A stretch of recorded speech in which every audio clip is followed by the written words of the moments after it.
Pemirsa, Rumah Sakit Umum Cut Nyak-Dien Melabuh, Kabupaten Aceh Barat terus meningkatkan pelayanan kesehatan terhadap masyarakat pesisir barat selatan. Berbagai upaya pun terus dilakukan. Selain penyediaan fasilitas kesehatan yang lengkap, sejumlah kepala ruangan diminta memaparkan hasil kinerja mereka.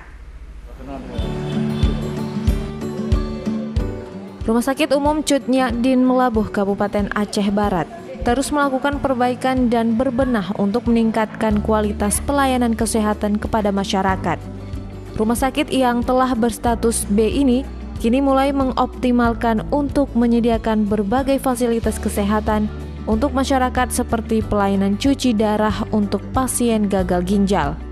Pihak rumah sakit juga telah memastikan bulan depan pasien yang ingin cuci darah sudah bisa dilakukan tanpa harus dirujuk ke Rumah Sakit Umum Banda Aceh.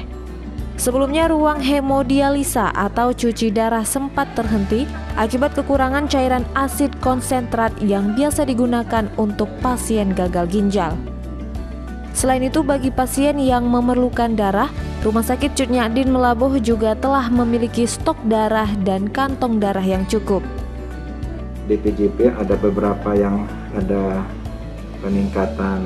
Yang pertama dalam hal pelayanan itu ada kita bagi dua, yang sifatnya emergensi yang selama ini berkembang yaitu hemodialisa dan masalah obat-obatan. Itu alhamdulillah dalam bulan ini insya Allah sudah teratasi.